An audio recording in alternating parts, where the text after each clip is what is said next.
So I'm joined today with Clea Sherman, who's going to share with us how the anatomy of an awesome blog. Now, Clea, she lives on an island. She has a husband who brews craft beer, and she likes to write fully caffeinated. And given that she is a freelance copywriter, I'm a bit worried about how much coffee that means you drink, Clea. But Clea joined us last time and she shared with us, gave us support into coming up with the ideas of what we can blog about. And now she's going to show us exactly how to do it. So just a brief recap, Clea, why should people blog and why should they get their head out of the sand like I am and actually get stuck into it? Hi, Carmen. Thanks for having me on again. So yes, just to go over what we spoke about last week, there's a couple of reasons to blog. One is because it lets Google know that your website is dynamic and active and somebody's paying attention to it, so you're a business worth noticing. So you can start to draw in traffic from Google when you blog. Another reason is just to show your clients that you care, that you're excited to share information with them, that you're happy to give them something for free. There is a lot to that. People really do appreciate it. And then you're also setting yourself apart in your industry and saying, hey, I know what I'm talking about. So you're putting yourself forward as a thought leader and someone who's really knowledgeable. Beautiful. And the reason that came up, which might not be a primary reason for a lot of people, but the reason that came up for me last time, which I just loved, was you were sharing you could do blogs to answer common questions. And so then we're just discussing like the sales process. And so there's various points where you might be able to share with someone who hasn't become a client yet. Hey, before you meet with me, this is, a common question we get asked, and here's the answer in a beautifully written blog. So I really like that because I thought it would make the, your prospects feel more secure. It might also make it more efficient as well. So that's the thing that I'm really listening out for. And I've got a confession to make, Clea. I don't intend on ever writing my own blog. So I'm learning what should be in a good blog. So then I can decide whether I get someone like a copywriter like yourself or someone in-house to be able to do it. So I'm learning and listening so that I can then make decisions and be able to delegate better. So that's my confession to you. But a lot of people will be actually watching this to work out how to do their own blogs. So let's get stuck into it then. So Clea's got a whole heap of things that need to be in a really good blog and the anatomy of it. So let's just show them up here. So what Clea's going to go through are these 9 things. Well-written content, good formatting, an eye-catching title, keywords optimized for SEO, research and quotes, internal links, hero narrative, shareability, and call to action. It sounds pretty full on, but Clea's going to show us one by one what that means and give us examples of how that works. And so let's get stuck into it. So well-written content. So tell me, what does this mean, Clea? Unfortunately, it's been found that most people read at the level of a 9-year-old. And that doesn't mean that they can't read beyond the level of a 9-year-old. But when they're online and they're scrolling around, that's about as much of their brain as they're willing to commit. And we're all guilty of it. We just want to get the answers to our questions, and so we read quickly. So your blog, unfortunately, it's disappointing as a writer, but your blog's not the place for massive words, terminology people don't understand, and really long sentences. When you're writing, you need to keep your sentences as short as possible. You need to try and keep paragraphs to 2 or 3 or 4 sentences at the most. And a rule to stick to is to try not to use 3 or 4 words when 1 or 2 will do. It comes with practice. A lot of people come to me, they say, I've written this post. They send me 1,000 words and I look at it and go, well, actually, this can be 500 because you're just adding in information that you don't need. So writing well comes with practice and also having a look at what other people are doing. And there's a fabulous plugin called Grammarly, which will pick up spelling errors and grammatical errors, and I use it just to make my life a lot easier. So you can use that for free and just have a look at your writing style and double check it. Beautiful. So what's an example of a sentence where you look at it and you're like, seriously, you could cut that in half? If you've used the word and multiple times, if you've got 15 commas in the sentence, if it runs like maximum, you're aiming for 2.5 lines. Okay. It can get difficult if you're using quotes, but it's a really good habit. If it's more than 2.5 lines, there's probably a point where you can put a full stop in and start a new sentence. Okay. So if your sentences are more than 2.5 lines, it's like size 12. We're talking a Word document. Oh, beautiful. So well-written content. So Clear's outlined a few things to put in there. Grammarly sounds like a really awesome tool. And I think I've told you this story. When I was recruiting my first virtual assistant, I said to her, I need someone to help me with my spelling and grammar. And she said, don't worry, Carmen.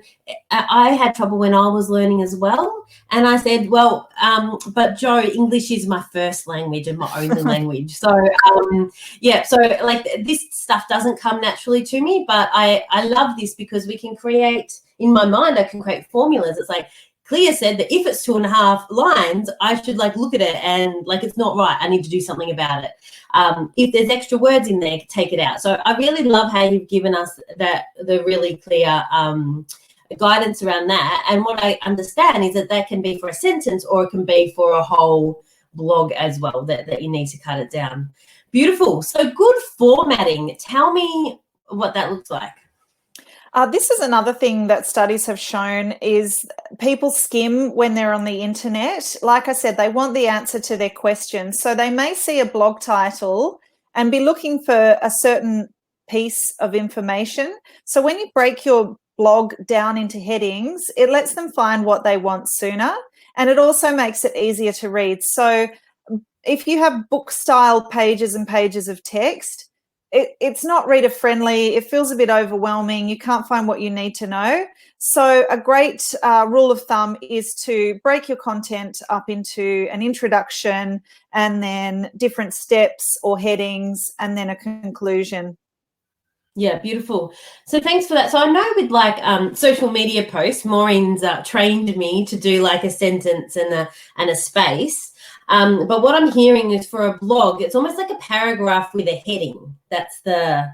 And so give me an example, like when you say headings, like what sort of examples do you mean? It's not like intro, body, paragraph 1, body, paragraph. Like what sort of headings would you have? Yeah, you wouldn't necessarily have a heading saying introduction because that's where you introduce the blog, you tell someone what you're going to tell them. So a great example is 15 things to do this school holidays. So you're going to have a couple of paragraphs explaining why you need things to do in the school holidays, why you're well placed to share the information. And then you might have a heading that says outdoor ideas and then a few paragraphs and another one that says indoor ideas, and another one that says quarantine ideas. Yeah. So you group them together. But at the start, in the intro, you're justifying why someone should read the whole thing. Like you're sort of sucking them in. I remember when in my career, when I ever did like presentations to executives, I was always like, the first couple of sentences, I have to like suck them in so that they pay attention for the next 5 minutes. So it sounds like that's the same thing with a blog. It's the start that goes, come on, come and watch this. Yeah, so that's really cool. So the formatting is like title, paragraph. You can group together if you've got multiple ideas, and it's just so people can skim through and they might even go, I don't want outdoor ideas, I want indoor ideas, and they might just read that. Exactly. Beautiful. So eye-catching title. Now this is partly to attract traffic from Google, but also it's about putting the words in that make people go, oh, I want to read this. So instead of saying 15 ideas for the school holiday, 15 amazingly fun ideas for the school holiday, 15 unmissable, or ideas that your kids will love. So using a word that creates emotion, and it can be positive, like fantastic or unforgettable, game-changing, or it can work in the other way. So it can go the biggest mistakes parents make during school holidays, or even how to completely ruin your school holidays, something that makes people go, oh, I need to read this so that I'm a smarter, happier, richer, healthier person. So you what I got from that is that there's almost two things to consider in a title. One is an emotion word, so whether it's a positive or a negative emotion. And then the other one is that some of them included outcomes. So, you know, ideas so your kids don't nag you and get bored, or whatever the outcome is. So what I heard was some of the examples had the emotive word and some of them had the outcome, but I know that like you don't want it too long, so it sounds like you're sometimes deciding between the two. Yeah, 6 or 7 words. If you open a magazine, you'll notice that they use amazing puns and fun headings. Like I wrote a story for a magazine about when restaurants are too noisy, and the title was Buzzkill. But if that's the title on a blog, you're not going to read it because it doesn't tell you what you're getting from it. Yes, so you need to be a bit more directive. Yeah. Because I've been thinking like for these live, like I've been playing with the headings list, like what headings work. And so for this one, I had the, you know, emotive positive word, you know, the awesome blog. But what I didn't have was the outcome, so that people come flocking and, you know, ask you for your services.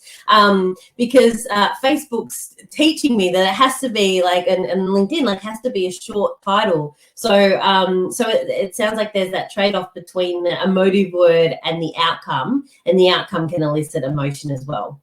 Yes, right. And also, think about how it will look on Google if somebody finds it. And if you've got too many words, they won't see the whole title. All right, beautiful. So I just wanted to say hi to Sahil Prajapati. Sorry, I don't know how to say your surname. Thanks for saying hi. We've also had Catherine Chapman saying hi to both of us. Oh, hi, Catherine. Hi, Kat. And Mark Zimmerman saying great advice, guys. So thanks for tuning in. All right, beautiful. So we've done well-written content, good formatting, eye-catching title, keywords optimized for SEO. Now, Clea, SEO, like it just gives me a headache. So what do you mean by keywords optimized for SEO? Explain it to me. It's because I've been doing this for so long. It always surprises me when people go, "What's SEO?" Because it's as familiar to me as good old toilet paper. But SEO means making sure Google knows that you're there. So when you type in how do I amuse my kids this school holidays, Google's going to go and search for the articles which are most relevant to you. And it's going to look for articles which show that they've got good quality content, that somebody's put actual work into it, and they want to surface articles that other people have read. So you have to include the words in your blog that people are going to search for. Sometimes it can be tricky. You know, like say skincare Perth might be a keyword. It doesn't really work to write it directly. You can still use those terms in your blog, you know, skincare in Perth or skincare specialists in Perth, just to let Google know. So I think we chatted about this last week as well. Put in a search term that you think might be relevant into Google, scroll to the bottom, and it will give you suggestions for similar search terms. And then you can frame your whole blog post around that. Make sure you include it as much as possible in the title, in the subtitle if you're using one, and then a few times, kind of 3, 4, 5 throughout the copy. Beautiful. So last time, Claire, you told this story of how you wrote this blog post years ago and you're still getting 20 hits a week. And so you've inspired me. I don't know what we're going to write about, but I want that outcome as well. Like that sounds really cool, that you can invest this like energy now and then it pays dividends for years down the track. So you really got me interested into working out how to make that work. So thanks for inspiring me. Chris Watkins says hi as well. Beautiful. So research and quotes. So this music to my ears. I'm a scientist. I love a bit of data. So tell me what this looks like in a blog. So I started my career as a journalist. I used to produce current affairs radio, and so I got very used to researching quickly and also understanding what a reliable source is. So let's say you're writing a blog post about bed linen.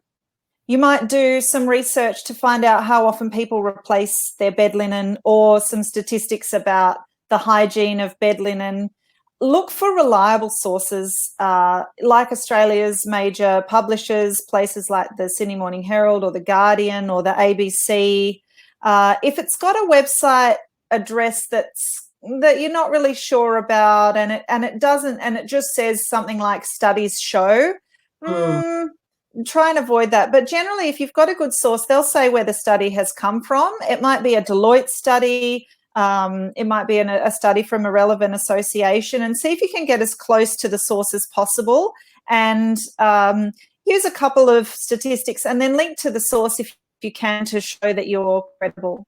Yeah, beautiful. But it sounds like quotes are really enticing to people. Quotes and research are enticing. So, like, if I found some research, I'm just pulling this out of my backside at the moment, that, 50% of people left their virtual assistants because they weren't able to delegate to them. And then, the whole thing is about, the blog might be about how to delegate to a virtual assistant and how we can help you.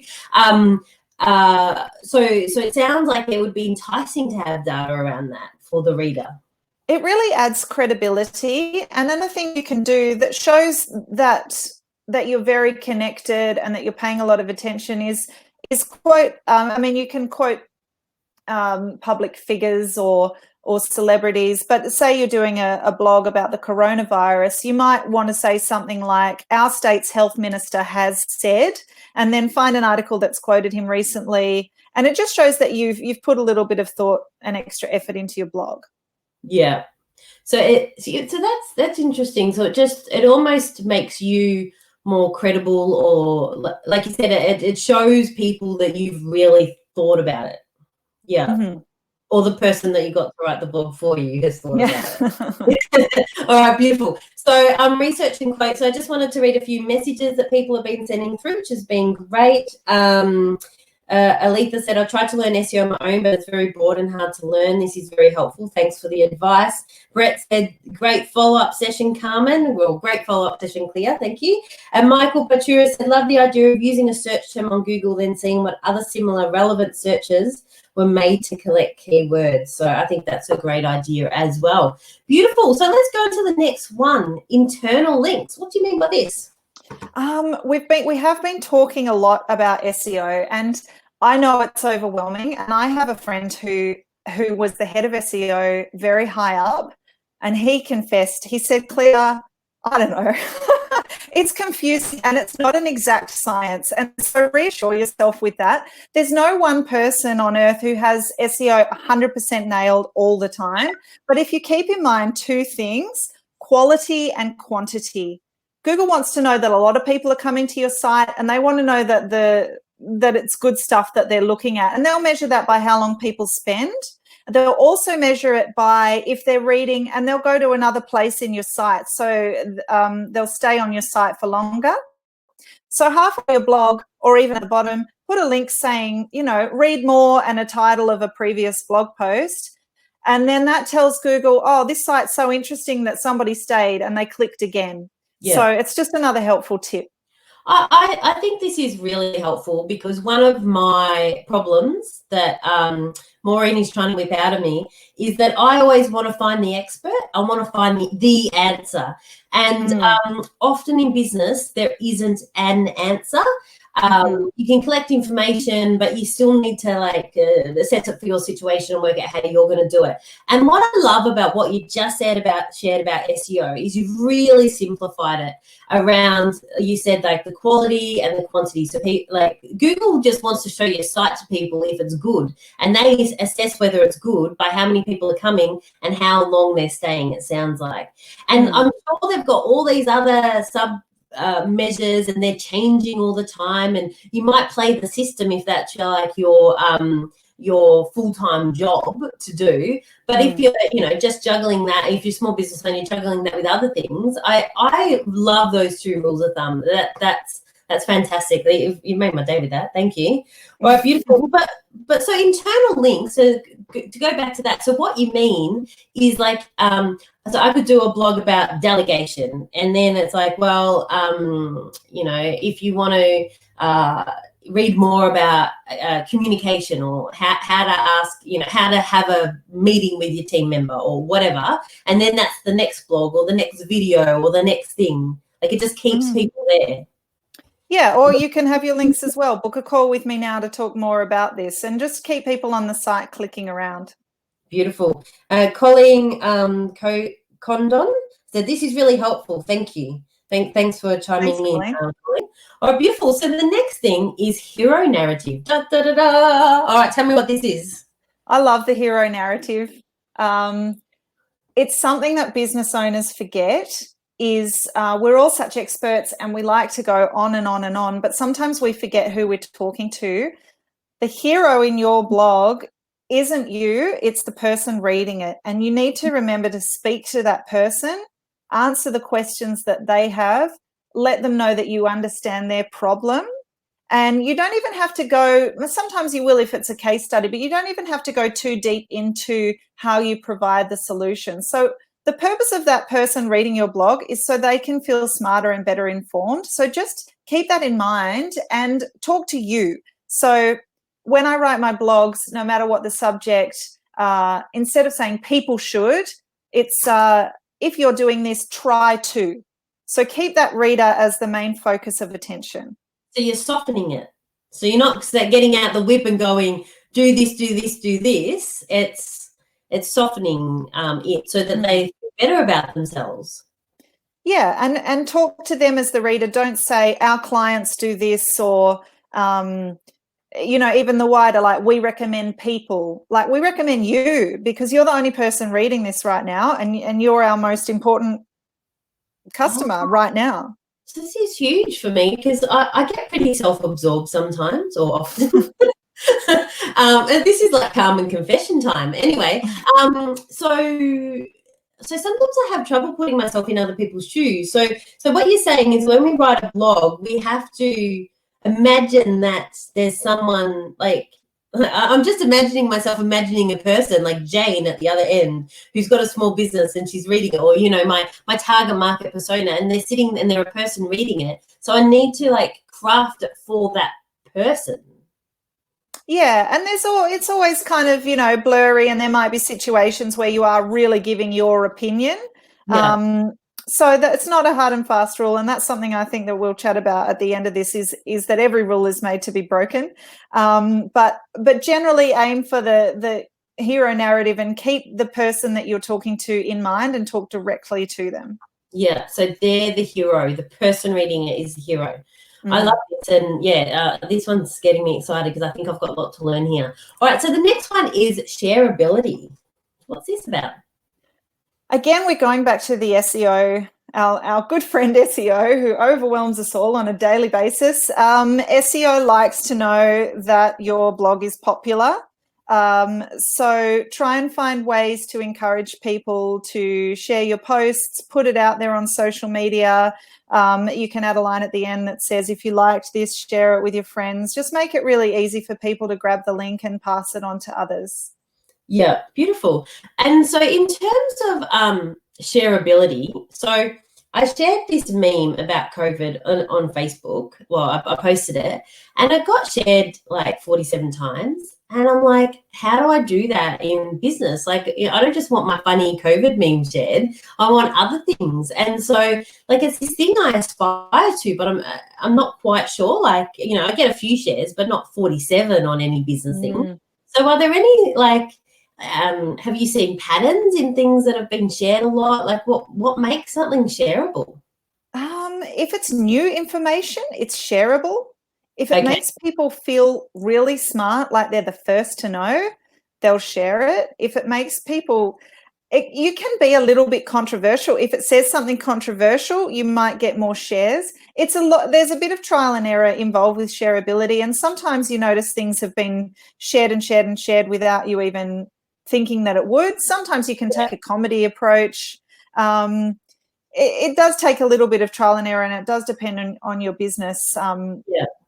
So it sounds like it's not like you sit there going, I'm going to create a blog that's been shared, 2,000 times. It's like you create good blogs using all these things, and then some of them will then get shared a lot.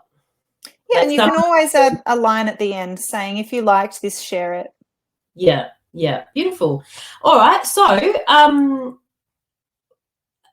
they're all our things. So these are the things that we've covered And we're going to go and answer some questions now and also share the examples of when you can break from these rules as well. But before we do that, I'll just share with you an opportunity. So after this finishes, I'd like to invite everyone who's watching to go and hang out in our Facebook group. So the link's just there. In that group, we share lots of cool things. Clear's in the group. Lots of cool business ideas. Everyone's really positive and supported. So I'd like you to come and join that group. So let me just go to a question from Colleen. I've just been writing about using a marketing avatar process to determine employee training needs and linking it back to what's in it, WIIFM. Is that what's in it for me? Your tips on making it a better blog post, particularly the hero aspect. All right, beautiful. Thanks, Colleen. So, Clea, tell me, so when you've outlined the rules, so when can you break the rules? Oh, look, whenever you want. I've just written a series of blog posts that I've been publishing to LinkedIn. Something that we didn't go into, but is another important thing, is not to be too short. Generally, at least 600 words is ideal. Some people have try and do a standard of 2,000 words. And if you want to write 2,000 word blog posts, it'll be a challenge, but Google does like them because it knows that you've put a lot of work in. Okay. But these posts that I've written are 300 words. They're just really quick, and I'm just putting them out on LinkedIn every couple of days. They're kind of a different format, and they're just to share some of my clients and the work they do. So that's a rule that I broke. You know, your headline might not always be perfect. It's just about keeping everything in mind as you go. And there's a lot of different things to remember. But if you're not doing every single thing on every single blog, that's okay. And the final one, we didn't mention it, was the call to action at the end of the blog. So this is the final bit that goes, if you need help with, if you need help with what you do, don't forget to contact us. But some blogs, they, especially during COVID, they might not, it might not feel right to have a call to action at the end. You might just want to say, you know, the author of this blog is from this company, and that's enough. So you can read the room a little bit. Yeah, beautiful. Someone said that Seth Godin sometimes writes 60-word posts, but very well crafted. So I think there's a bit of an overlap between posts and blogs, isn't there? Like you're just sharing short blogs on Facebook, but you're doing them as LinkedIn. You're doing them as posts, are you? Yeah, and a couple of my clients are doing 1,300 character posts for LinkedIn. And again, that's great. You can write a 600-word post and break it into 4 or 5 1,300 characters. Oh my goodness, it's so hard to do 1,300 characters. I can't tell you. But then you can repurpose that post and give it a longer life. Yeah, beautiful. And then Chris is just sharing, the same person who shared about the 60-word post shared that his favorite blogger writes 14,000-word posts. So I guess I guess the story here is that these are all rules of thumb that are really great to consider, especially if you're starting. There might be situations in which you break the rules, but if you keep these in mind when you're creating your blog, it's going to be really awesome. All right, Clea, thank you. You have been so amazing. Thank you for joining us again today. For anyone who hasn't heard the first one or wants blog ideas, go check out the first live that we did with Clea, and I'd love for you to come and join the group and interact with really cool business owners, including the cool Clea and I as well. Beautiful. Any parting words, Clea, before we head off? Just that practice makes perfect. Your first blog post is probably going to be painful. The next one you'll think, oh God, why am I doing this? But if you know your subject, once you've done a few blogs, you'll get used to it.